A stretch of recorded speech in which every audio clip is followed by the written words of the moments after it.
준비되신 줄로 알고 말씀을 나누고 있습니다. 예수의 탄생 기원이라는 제목으로 하나님 말씀을 전할 때 크신 은혜가 있기를 축원합니다. 아멘. 드디어 고대하던 분이 오셨습니다. 만유의 주 되신 예수께서 우리를 위해 세상에 오셨습니다. 하나님이 약속하신 분이 하늘에서 보냄받아 인간 역사에 들어오셔서 자신을 나타내시고 하나님 나라를 여셨습니다.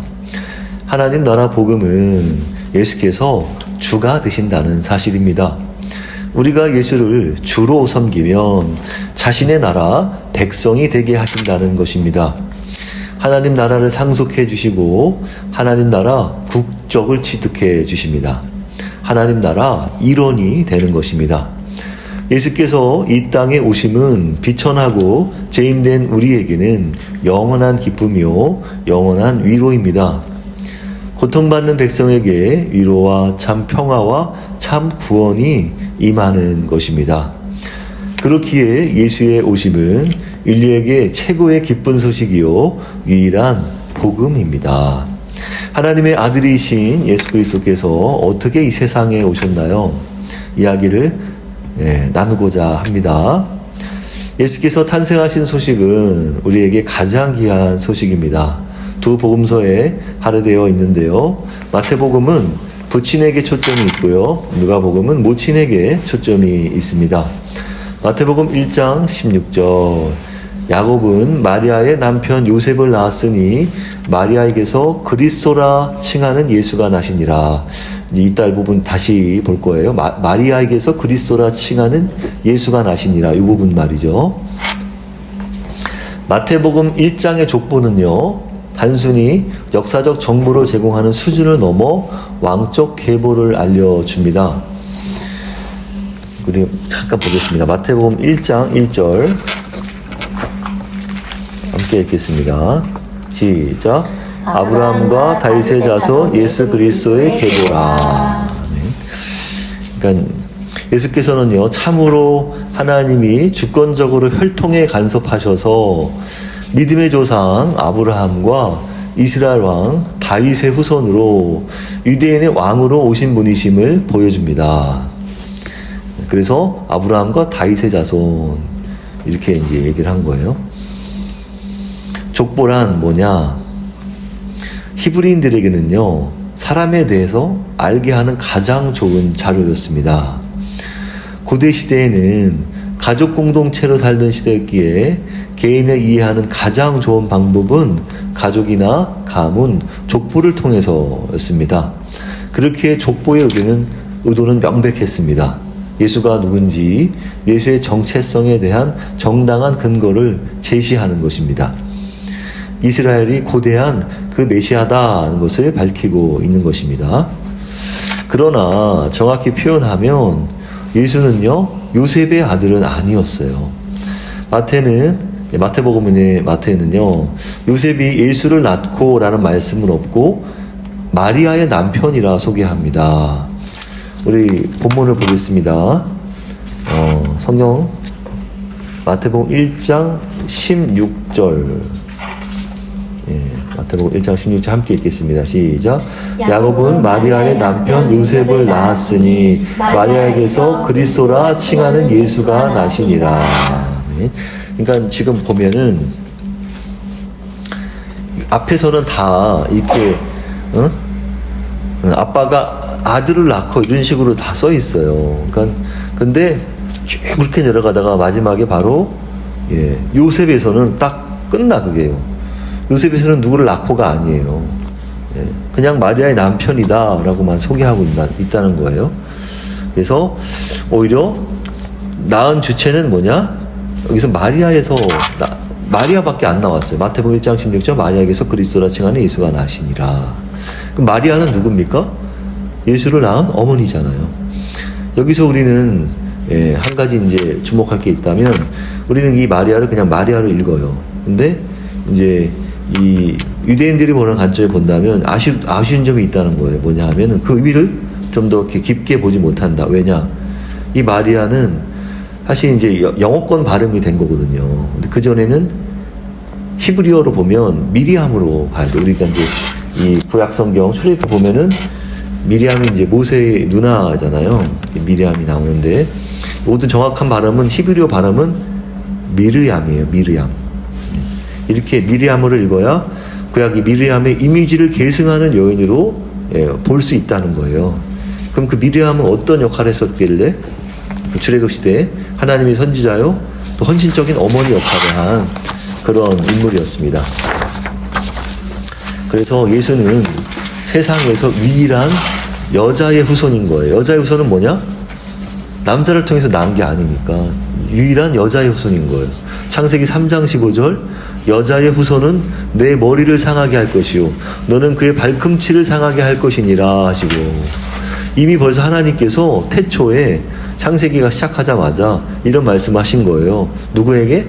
하나님께서 뱀에게 이런 말을 했어요. 하나님께서 여자의 후손은 내 머리를 상하게 할 것이요 너는 그의 발꿈치를 상하게 할 것이니라. 그럼 여자의 후손은 누군데? 바로 예수님을 가리키는 거예요. 왜? 이 세상에서 여자의 후손은 단 한 사람밖에 없는 거예요. 누구? 예수님밖에 없기 때문에. 모든 사람은 다 남녀 통합된 후손이잖아요. 네. 남자의 후손, 그러니까 남자가 가미된 후손인데 유일하게 예수님만은 남자라고 하는 존재의 씨앗을 받지가 않았단 말이죠. 그래서 이 말씀은 뭐라고 얘기하느냐? 원시복음이다. 태초에 생긴 복음이다 해서 원시복음이라 불리는 말씀으로 알려져 있습니다. 이미 예수는 남자를 통해서가 아니라 오직 동정녀를 통한 동정녀가 뭔지 알죠? 이런 성적인 경험이 없는 여자를 통한 탄생이 이루어졌다는 것을 이제 동정녀 탄생이라고 하는 것이죠. 동정녀를 통한 탄생이 이루어질 것을 밝히고 있는데요. 이제 몇 천 년 전의 원시복음의 예언이 성취되었음을 밝히고 있는 것입니다. 이 마태복음 1장이 밝히고 있어요. 그리고 여기서 계보는 분명 A가 B를 낳았다는 틀을 지켜간단 말이에요. 계속 여기 이제 우리 볼까요? 눈으로 보겠습니다. 1장 2절부터 성경을 잠깐 볼게요. 눈으로 보세요. 제가 읽을게요. 아브라함이 이삭을 낳고 1장 2절 이삭은 야곱을 낳고 야곱은 유다와 그 형제들을 낳고 유다는 다말에게서 베레스와 세라를 낳고 베레스는 헤스론을 낳고 헤스론은 람을 낳고 이런 식으로 남자가 아들을 낳고 이렇게 계속 이어진단 말이에요. 그래서 A가 B를 낳았다는 틀을 지켜간단 말이에요. 근데 이렇게 쭉 내려가다 어디서 끝난다 그게? 바로 요셉 자리. 우리가 읽은 방금 뭐예요? 16절 요셉에서는 다음 예수를 안 이어진다는 거예요. 끝났어요. 요셉에서 그냥. 물론 그 중에 이제 여자 4명이 나타납니다. 4명이 여자 누구에게서 낳았다고 말할 때에도 여전히 A가 B를 낳았다는 규칙은 변하지 않았단 말이죠. 그러니까 4명의 여자가 그 중에 나와요. 그게 바로 누구냐? 다말, 라합, 룻, 우리아의 아내 이렇게 이제 나옵니다. 우리아의 아내가 이름이 바세바인데 바세바라는 이름은 안 나오고 우리아의 아내라고 나오죠. 이렇게 나왔는데도 불구하고 A가 B를 낳았다는 규칙은 변하지 않아요. 그런데 끝에서 이 틀이 깨진다는 거예요. 요셉이 마리아에게서 예수를 낳았다고 말씀하지 않고 나시니라 이렇게 이제 표현한다는 거죠. 동사를 신적 수동태로 바꾸어 주어가 빠지게 된단 말이죠. 여기서 이제 주어가 빠지는 이유는 뭘까요? 주어가 바로 누구이기 때문에? 하나님이시기 때문에 빠졌다. 왜 그럴까요? 유대인들은 하나님을 말로나 글로나 표현하기를 두려워했단 말이에요. 그래서 빠져 있어요. 그래서 이 말씀을 능동형으로 바꾸면 하나님이 마리아에게서 그리스도라 불리는 예수가 태어나게 하시니라 이렇게 한 표현이 이제 완전 완벽한 표현인 거죠. 이거 다시 바꾸면 하나님이 마리아에게서 그리스도라고 불리는 예수를 보시니라 라고 읽을 수 있단 말이에요. 하나님을 넣어서 이제 쓴 표현인 거죠. 사실 마태는 예수께서 요셉의 씨와는 아무 상관이 없음을 밝히고 있어요. 그런데 어떻게 예수가 아브라함에서 다윗으로 이 비롯된 계보를 계승할 수 있을까요? 끊겼는데. 그렇잖아요. 요셉에서 끊겼는데 어떻게 예수님으로 이어지냔 말이에요. 예수님이 어떻게 아브라함과 다윗의 자손이라고 할 수 있냔 말이에요. 피가 안 통하는데. 물론 재밌는 건 뭐냐면 마리아도 하필 아브라함과 다윗의 계열인 거예요. 놀랍게도. 그래서 누가복음에 보면 그 이제 예수님으로부터 하나님까지 올라가는 족보가 쓰여져 있거든요. 참 재미있는 거죠. 그런데 거기서 끝나는 게 아니에요. 그런데 남편 요셉이 예수를 어떻게 했다? 법적으로 입양했기 때문에 예수는 정식으로 아브라함의 자손이요 다윗의 자손이 되는 겁니다. 아브라함의 자손이란 생물학적 혈통을 말하기도 하지만 구원받은 백성, 택함받은 백성이라는 의미를 나타내는 것이기도 했어요. 그래서 아브라함 자손이란 그런 의미를 갖고 있다. 생물학적 혈통을 말하는 것뿐만이 아니라 구원받은 백성, 택함받은 백성이라는 의미를 담고 있다는 거예요. 다윗의 후손이란 뭐냐? 그럼 다윗의 후손은 왜 중요하냐? 아브라함의 후손은 자손, 아브라함의 후손, 자손이나 후손이나 같은 말이에요. 그래서 다윗의 후손이란 왜 중요하냐? 에덴 동산처럼 이사야 35장 5, 6절 맹인의 눈이 밝을 것이며 못 듣는 사람의 귀가 열릴 것이며 그때 전원자는 사슴같이 뛸 것이며 말 못하는 자의 혀는 노래하리니. 다 이렇게 지금 어떤 사람들이에요? 불구 상태에 있는 사람들이잖아요. 고통 가운데 있는 사람들이잖아요. 사회에서 완전 낙오된 사람들, 소외받은 자들이잖아요. 그런데 이런 사람들이 완전 정상으로 회복되는 거야. 치유되는 거야. 이런 표적으로 백성의 아픔과 고통을 치유하고 정의와 공의를 세우며 평화의 나라를 만드는 자가 바로 누구다? 메시아였다. 그 사람들은 그렇게 이해하고 있었단 말이에요. 유대인들은 다윗의 후손이나 꼭 이사야 선지자의 예언처럼 그런 기적을, 표적을 보여야 돼. 그래야 메시아야. 이렇게 이해하고 있었단 말이에요. 근데 실제 그렇게 보여줬잖아요. 예수님께서. 마리아의 배가 불러오는 충격적인 사건을 요셉으로 하여금 입양하도록 설득된 데에는 놀라운 성령 하나님의 계시가 있었음을 마태복음이 밝히고 있습니다. 이 족보는 예수가 성령으로 잉태되었으며 요셉이 법적 후손으로서 다윗 왕자에 대한 정통성을 갖고 있음을 밝히고 있단 말이에요. 요셉의 정통성은 그대로 예수님이 이었잖아요. 왜? 법적 아들이 됐으니까. 그 아들은 다윗의 계보의 정점에 다다르며 다윗의 왕국을 다스리되 영원히 다스리게 될 것임을 독자들에게 알리고 있단 말이에요. 보세요. 이제 제가 여기 기록하지 않은 것을 말씀을 드릴 건데, 제가 이거는 해설 안 해놨어요. 뭐냐 하면 마태복음 1장 어디냐? 17절 함께 읽겠습니다. 시작. 그런즉 모든 대수가 아브라함으로부터 다윗까지 14대요 다윗부터 바벨론으로 사로잡힐 때까지 14대요 바벨론으로 사로잡혀간 후부터 그리스도까지 14대더라. 14이라고 하는 숫자가 3번 나온단 말이에요. 왜 이렇게 했을까? 무슨 이유 때문에? 사실 정확히 보면은 이 족보의 14이 들어맞진 않아요. 왜냐하면은 다윗으로부터 바벨론을 사로잡아간 그때가 14대가 아니란 말이에요. 사실은 왕이 한 3명 정도 빠져 있어요. 근데 일부러 14을 맞춰놨단 말이에요. 왜 그랬을까? 그 이유는 뭐냐 하면 이 히브리어 알파벳은 숫자를 의미를 담고 있단 말이에요. 그 숫자를 셋을 더하면 14라는 수가 나와. 14는 뭔데? 다윗이라고 하는 이름을 숫자로 쓰면은 14예요. 그래서 다윗 그 얘기를 하려고 그렇게 맞춰놓은 거란 말이에요. 일부러. 마태복음의 마태가 뭘 말하겠어요? 예수는 다윗의 자손이다 라는 것을 얘기하기 위해서 그렇게 쓴 거예요. 그래서 다윗의 계보의 정점에 이르는 인물은 누구다? 예수 그리스도다. 예수 메시아다는 것입니다. 동정녀 탄생이 중요한 것은 예수께서 인간 아버지로부터 죄를 유전받지 않고 태어났다는 것을 말씀하기도 하는 거예요. 이게 왜 중요하냐 하면 동정녀 탄생이라고 하면 인간의 특히 남자의 DNA가 유전되지 않은 거야. 그럼 뭘 말하느냐 하면은 다른 말로 말하면 예수 그리스도는 남자 아담으로부터 죄성을 유전받지 않았다는 얘기예요.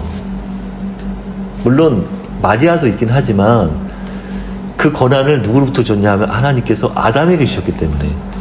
아담은 태어날 때 뭘 받았어요? 하나님으로부터? 통치권. 네. 온 세상을 다스릴 통치권을 받았단 말이에요. 통치권 누가 뺏어갔어? 뱀 뺏어갔잖아. 그러니까 사탄한테 헌납했지. 예, 아담이. 그러다 보니까 그 통치권이 사탄에게 간 거란 말이에요.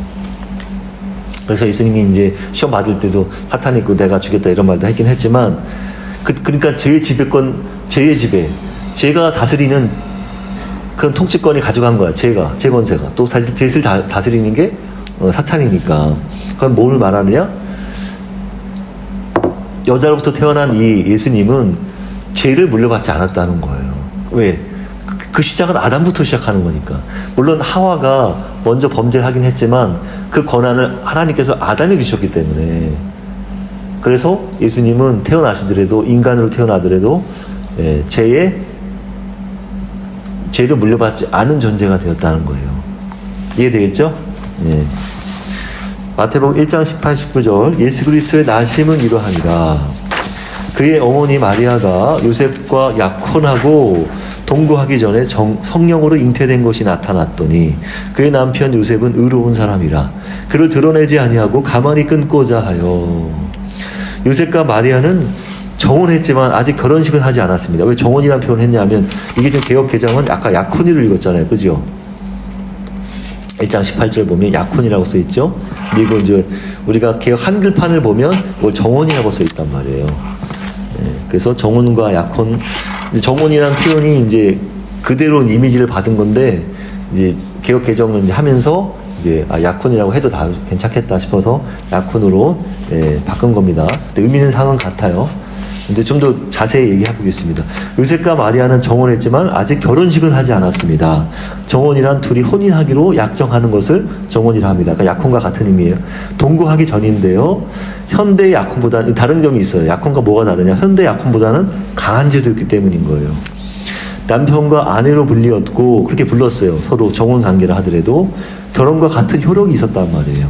당시 유대 문화는 이 정혼이 어땠냐 하면 정혼을 하면 같이 사는 게 아니라 따로 사는 거야. 근데 1년이 끝나잖아? 정혼 1년이 끝나면 결혼을 하게 된단 말이에요. 그때 아내를 남편의 집에 데리고 올 수 있단 말이에요. 데리고 올 때 바로 이제 결혼식을 하는 거죠. 결혼식이 마치면 바로 이제 같이 사는 거죠. 정혼한 커플은 율법상 부부로 간주돼. 근데 정혼 때부터 바로 율법상 부부로 간주되어서 하나님께 순교를 지켰기 때문에 이 정혼한 부부들은 약혼했던 관계를 하더라도 함께 살지 못했단 말이에요. 1년이라는 기간을 지켜야 했단 말이에요. 따라서 정혼한 여인을 범하는 것은 남편이라 하더라도 큰 죄였단 말이에요. 신명기 22장 23, 24절 처녀인 여자가 남자와 약혼한 후에 어떤 남자가 그를 성읍 중에서 만나 동침하면 다른 남자예요. 너희는 그들을 둘 다 성읍 문으로 끌어내고 그들을 돌로 쳐 죽일 것이니 그 처녀는 성 안에 있으면서도 소리 지르지 아니하였으며 그 남자는 그 이웃의 아내를 욕보였음이라. 너는 이같이 하여 너희 가운데에서 악을 제할지니라. 의로운 요셉은 이 말씀을 잘 지켜왔습니다. 본인이 남편인데도 지켰단 말이에요. 그런데 마리아가 이 기간에 자신과 상관없이 임신하게 된 것을 알게 된 거예요. 얼마나 충격이었겠어요. 그 순간 마음이 완전 떠났겠죠. 어떻게 이럴 수가. 딴 사람으로 보였겠죠. 마리아 임신 소식을 듣고는 요셉은 큰 충격을 받았습니다. 그 아이는 자신의 아이가 아니었습니다. 얼마나 기상천외한 정말 말로 할 수 없는 그 뭐라 그러죠? 배신감을 느끼지 않았겠어요? 정혼을 하려면 정혼을 깨려면 이혼해야 했습니다. 이것은 정혼 중, 즉 결혼하기 전에 부정이기에 이 문제를 법정으로 가져가 시시비비를 가리게 되면 문제는 마리아는 창피를 당할 뿐 아니라 자신의 고소로 인해서 죽게 될 수도 있었단 말이에요. 돌로 쳐 죽임 당할 수도 있었단 말이에요. 물론 사형을 집행할 권한을 로마가 빼앗아갔고 로마 시대의 그 율법 조항이 엄격하게 지켜지지 않았다고 합니다만, 왜냐하면 예수님도 돌로 쳐 죽임 당할 수도 있었잖아요. 예수님이 이제 실제 공생의 사역 중에 그렇기 때문에 가능하기도 했다. 하지만 요셉은 이 문제를 법정 즉 마을 전체로 가지고 가서 공개적으로 망신주려 하지 않고 정혼을 조용히 파기하려고 했단 말이에요. 사람이 되게 괜찮은 사람이. 유대 전통에 따르면 그것은 마을 전체 앞에서 하지 않고 개인적으로 2명의 증인만 세우면 되는 거예요. 약식이란 말이에요. 이혼 증서를 주는 것이었습니다. 그러면 이제 증인이 있으니까 2명이 이렇게 하려고 했는데 요셉은 그를 임신시킨 남자에게 보내는 게 낫겠다. 임신시킨다. 재밌죠? 가장 자비로운 선택, 자기가 할 수 있는 가장 멋있는 신사다운 선택이라고 생각했을 거예요. 그래서 그런 마음을 먹었겠죠. 근데 아마 그런 생각을 한 그날 아마 밤에 누가 나타났겠어요? 천사. 천사가 나타났겠죠.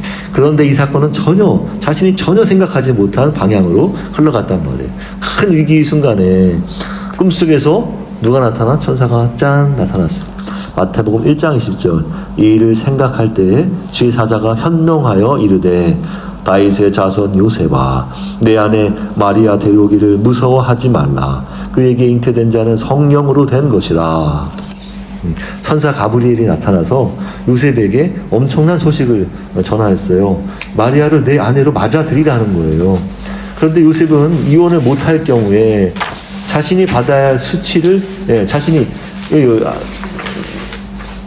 아직 같이 살지도 않은데 약혼한 상태인데 배가 먼저 불러 있어. 그럼 어떻게 자신도 마찬가지로 그렇게 오해를 받을 거 아니겠어요? 그러니까 나는 이런 율법을 어긴 범한 사람이 되고 싶지 않았을 것이고 마을 공동체로부터 그렇게 수치료와 모욕을 당하고 싶지 않았을 거란 말이죠.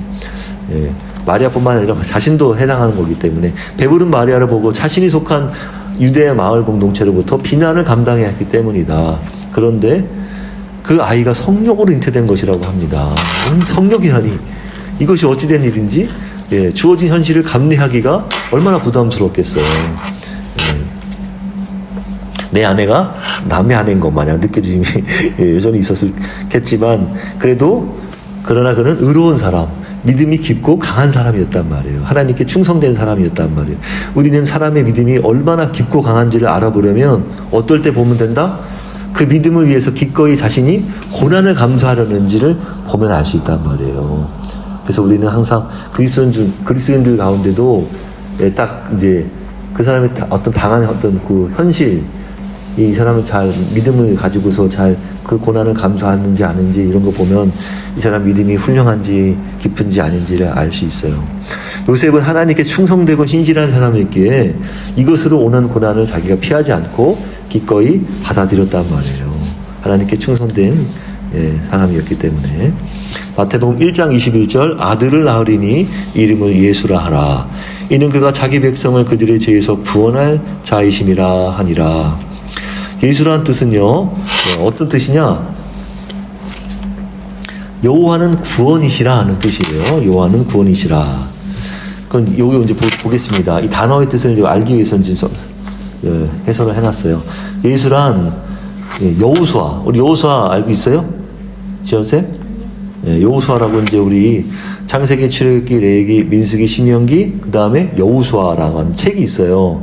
그 책의 저자이자 주인공이 이제 여호수아가 나오는데 그 여호수아는 히브리어로 표현하면 예호슈아예요.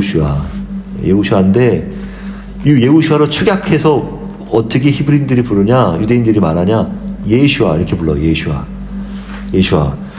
헬라어, 그러니까 당시에 헬라어는 코이네 그리스어라고 말하거든요. 코이네 그리스어. 이 코이네는 뭐냐면 공통이라는 뜻이에요. 공통이.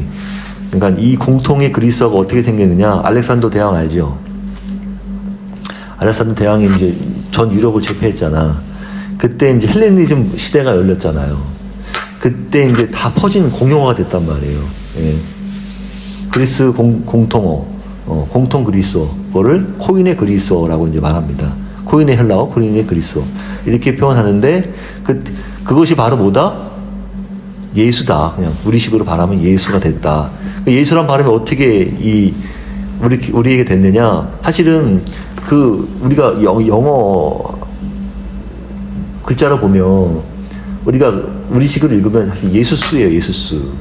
제2 발음은 이제 저거 발음 Y 같은 발음을 해가지고 붙은 발음을 해가지고 예수스가 되는 건데, 근데 어떻게 이게 스 발음 우리가 하기까지 그렇잖아요. 한글이. 그래서 그냥 한자 말로 이게 중국에 들어갔을 때는 야소가 됐어요. 야소 우리가 받을 때 야소가 됐단 말이에요. 예수님은 야소라 불렀어요. 알아요? 초창기 우리나라의 그 야소에서 한국식 외래어 표현으로 그냥 예수가 된 거예요. 스가 빠져가지고 예수. 여기서 이제 여에 해당하는 게 뭐냐면 이게 지금 예우수아로 볼게요. 지금 여우수아부터 시작하는 거야. 여우수아의 여에 해당하는 예. 이건 히브리 발음으로 예잖아요. 그죠? 얘는 여호와를 뜻하는 접두어란 말이에요. 근데 구원을 의미하는 호세아가 붙은 이름이란 말이에요. 그러니까 우리 구약에 보면은 호세아가 나오잖아요. 그 호세아라고 하는 이제 소선지서의 시작에 호세아가 있는데 그 호세아도 여호와는 구원이시다 그런 이름이에요. 이거 붙어가지고 여호수아가 된 거야. 여호수아 여호세아 같은 말이에요. 줄임말이거든요. 그러니까 예수는 이름 그대로 여호와는 구원이다 그런 말입니다.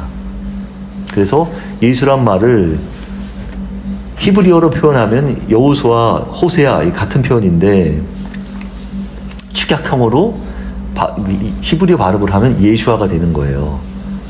이해되겠어요? 그래서 예수는 우리식으로 표현해서 그냥 예수가 된 거예요. 예수는 이름 그대로 여호와는 구원이다라는 뜻입니다. 이해되겠죠?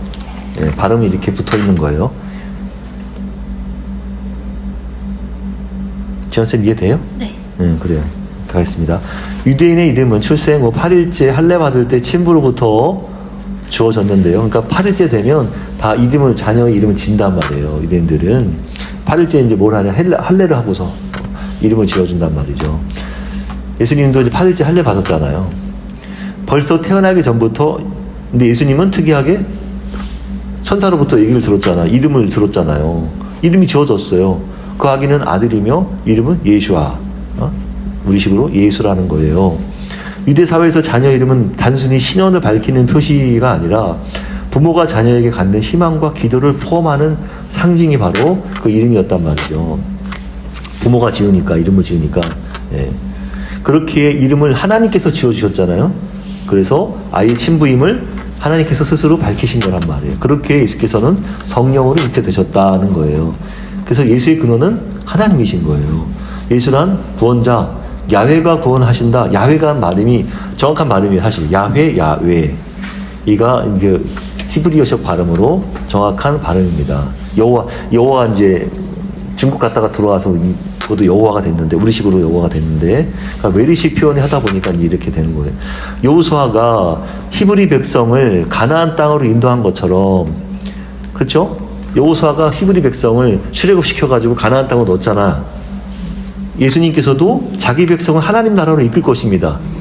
윗 구절과 아래 구절이 똑같은 거예요. 이해되겠어요? 여호수아가 예수란 말 같은 이름이잖아. 똑같은 이름이라고 배웠잖아요. 근데 그 백성을 어디로? 가나안 땅으로 인도하고 하나님 나라로 이끌 것이다. 같은 의미라는 거예요. 근데 보세요. 여기 한 가지 얘기할 게 뭐냐면 우리가 여호수아 출애굽기부터 해서 여호수아까지 내용을 읽어보면 어떤 사람들이 있어요? 출애굽했지만 가나안 땅에 못 들어간 사람들이 있잖아. 왜? 하나님께 범죄했기 때문에 하나님께서 다 죽이셨어요. 그걸 뭘 말하는 거야? 우리식으로 표현하면 신약시대 표현을 한다면 하나님 나라에 중도에 탈락한 사람들이 있다는 얘기예요. 그죠? 그럼 내가 뭘 얘기하려고 할까 이제? 죄지만. 아니. 그러니까 그런데 그렇게 표현하지 않는 교리를 얘기하는 교회가 있다. 그럼 뭐예요? 구원파는 그 구원파 차이를 얘기해 주는 거예요. 지금 제가 구원파는 반드시 예수를 믿으면 절대 구원 받는다. 영원한 구원이기 때문에 절대 지옥에 가는 없다 가르치잖아. 그럼 성경 그렇게 안 가르쳐 준다니까. 똑같잖아. 지금 여호수아가 히브리 백성을 출애굽에 가나안 땅에 들어가게 했잖아. 하지만 중간에 출애굽에서 바로 나온 1세대는 다 죽었단 말이야. 2세대 광야에서 태어난 사람들만 가나안 땅에 들어갔단 말이에요. 그걸 뭘 말하는 상징적으로 보면 아무리 하나님을 믿어도 예수 그리스도를 믿어도 중도 탈락할 수 있어요. 왜? 죄를 지으면 중도할 수 있단 말이에요. 죄를 잡기 시작하면 죄 권세에 빠져서 성령이 떠나실 수 있단 말이에요. 그걸 뭘 말하느냐. 그러니까 예수를 믿는다 하더라도 얼마든지 중도 탈락해서 하나님 나라 못 들어갈 수 있는 사람이 있다는 거예요. 그거를 구원파는 안 가르쳐줘. 왜 히브리서 같은 거, 히브리서 보면 그런 얘기를 하거든. 중도 탈락자 얘기들을 히브리서 6장이나 10장 얘기하는데 구원파는 그 얘기 안 합니다. 그러니까 우리 지원 쌤이 이제 그 부분이 잘 안 되시는 것 같아서 제가 얘기를 이제 덧붙인 거예요. 그래서 이 부분을 반드시 기억하라는 거예요. 예수님께서도 얼마든지 자기 백성 하나님 나라 이끌지만 예수님을 제대로 안 믿고 자꾸 범죄하면은 하나님 나라 못 들어가는 사람도 생길 수 있다는 거예요. 그렇습니다. 구약성경이 자기 백성을 구원할 것이라는 예언에 그들의 죄에서 구원한다는 말씀이 추가되었습니다. 그래서 예수님께서는 그들의 죄에서 구원하신다. 그래서 이름을 예수라 지어라 말씀했잖아요. 하나님께서는 이스라엘 백성을 하나님의 방법으로 구원하시고자 기획하신 것입니다. 그것은 예수께서 자기 백성의 영적, 정치적 해방을 위해서 오신 것입니다. 그러니까 여기서는 사실 영적인 해방 자체만으로 사실 모든 걸 체험할 수 있는데 여기서 이제 사실 너무 이제 우리가 구별하려고 하다 보니까 정치적 해방도 얘기하는 겁니다. 우리는 보통 죄로부터 해방인 영적 해방만을 위해서 오신 것으로 알고 있단 말이에요. 대체로 보수 교회들이 이렇게 얘기를 해요. 근데 그것만은 아니란 말이에요. 예수께서 병자들을 치유하신 것도 뭐야? 이거 육체적 구원이잖아.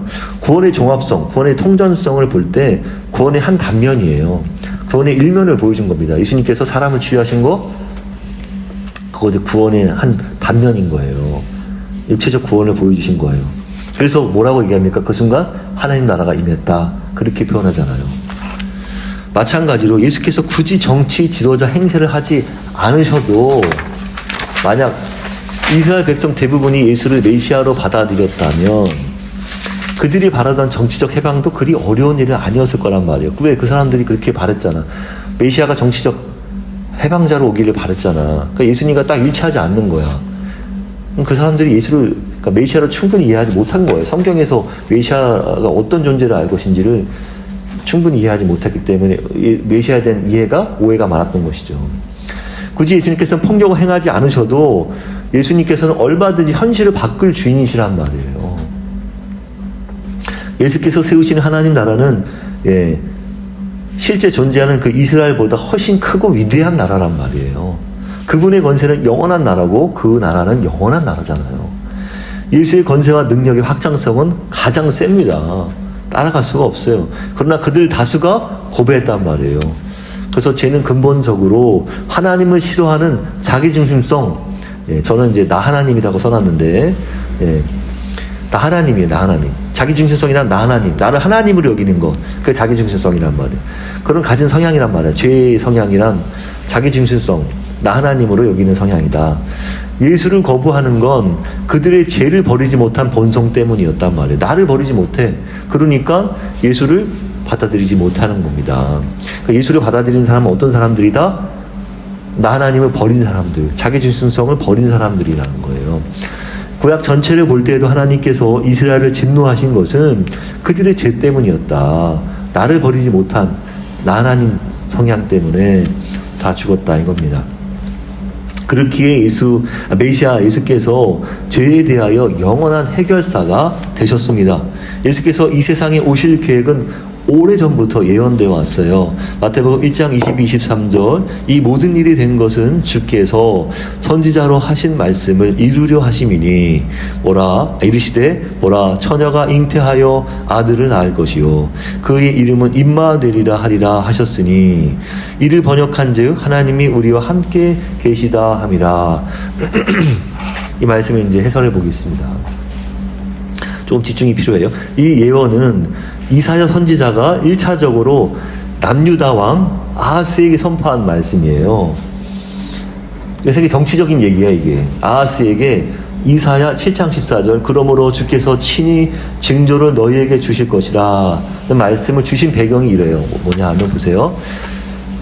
남유다가 있을 때 바로 북이스라엘이 있었어요. 그때 당시. 왜? 이스라엘이라고 한 나라가 둘로 쪼개졌다고 우리 배웠잖아요. 그죠? 위에는 북이스라엘, 아래는 남유다. 그럴 당시에 이제 북이스라엘과 그 위로 아람이라고 한 나라가 있었거든요. 그 두 나라가 반아수르 정책을 펼쳤단 말이에요. 왜? 아수르하고 대제국이 당시에 그 중동 지역을 다 거느렸단 말이에요. 예, 제국이었단 말이에요. 그래서 북이스라엘과 아람도 언제 이렇게 공격하려고 했어요. 그래서 이 동맹에 남유다를 끌어들여가지고 이 반아수르 정책을 펼쳐서 아수르를 반대하는 정책을 펼쳐서 우리가 살아남자 했는데 당시 그러면 이 남유다는 어땠는데? 친아수르 정책을 펼쳤단 말이에요. 그래서 친아수르 정책을 피던 이 아하스의 반대에 부딪히니까 북이스라엘은 오히려 아람과 함께 남유다를 침공하자 해서 쳐들어왔단 말이에요. 근데 안타깝게도 정복을 못했어. 예루살렘은 정복을 못했어요. 그러다가 이제 좀 쉬는 기간이 필요했겠죠? 그런데 또 다시 침공하겠다. 그런 소문이 들린 거야. 북이스라엘과 아람이 다시 남유다를 침공하겠다는 소문이 들렸어. 그러니까 그 남유다 왕인 아하스와 백성이 두려움에 떨었단 말이에요. 와, 이거 우리나라 이제 완전히 망하겠다. 그럴 때 바로 무슨 말씀하셨다? 바로 이 말씀하셨다. 무슨 말씀? 그러므로 주께서 친히 저를 너에게 주실 것이다 하면서 보라 처녀가 잉태하여 아들을 낳을 것이요 그 이름은 임마누엘이라 하리라. 이 말씀하신 거예요. 지금 예수님 얘기하다 갑자기 이거 뭐 엉뚱한 얘기야 갑자기 생각이 들겠지만 우리가 처음 말씀하신 이유를 알아야지 우리가. 그래서 그 말씀은 아하스 왕이 무서운 왕들을 하나님께서 물리쳐 주실 것이라는 메시지였단 말이에요. 이 메시지 처음 시작이.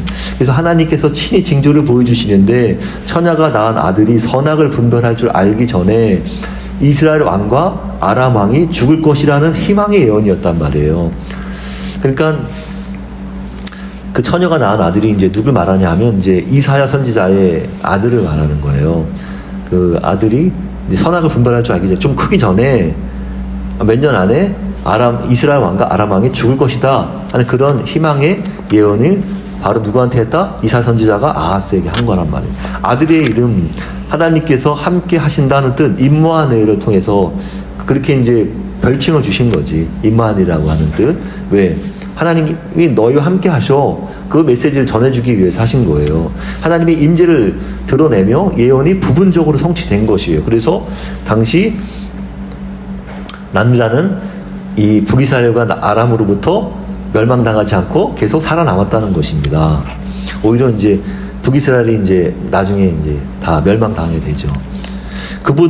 그러나 그보다 이 예언의 더 큰 성취는 뭐냐? 바로 우리 예수님께서 태어나시게 된 그 말씀이란 말이에요. 바로 이 아기 예수를 통하여 임마누엘, 즉 하나님이 우리와 함께 하신다는 뜻을 완전히 성취했다. 누구를 통해서? 예수님을 통해서. 그래서 예수께서 마태복음 28장 20절 내가 세상 끝날까지 너희와 항상 함께 있으리라. 마태복음 끝에 이 말씀 하시잖아요. 딱 똑같잖아. 임마누엘과 같은 뜻이잖아. 세상 끝날까지 너희와 항상 함께 있으리라. 누가? 내가. 나 예수님이 너희와 함께. 그 임마누엘이 사실 처음 임마누엘은 하나님이 함께 하신다는데 이제는 예수님이 너희와 함께 하신다는 의미가 된 거예요. 같이 겹치잖아. 그래서 삼위일체 하나님이라는 겁니다. 말씀하신 겁니다. 과연 누구를 보고서 우리가 이사야 9장 6, 7절 기묘자라 모사라 전능하신 하나님이라 영존하시는 아버지라 평강의 왕이라 할 것이니라. 그 정사와 평강의 더함이 무궁하며 또 다윗의 왕자와 그의 나라에 군림하여 그 나라를 굳게 세우고 지금 이후로 정의와 공의로 그것을 보존할 것이라 할 것이냐 말이죠. 예, 우리 사모님 얘기는 그 정사와 평강의 더함이 무궁하며 요 글자가 빠져 있는데 지금 이사야 9장 6, 7절 말씀이 그렇단 말이에요. 누구에게 하는 말이야? 이거 바로 오실 메시아를 가리키는 예언의 말씀이란 말이에요. 바로 누구다? 예수 그리스도란 말이에요. 하나님의 대리자, 대행자가 바로 예수님이란 말이에요. 바로 성육신을 의미하는 것입니다.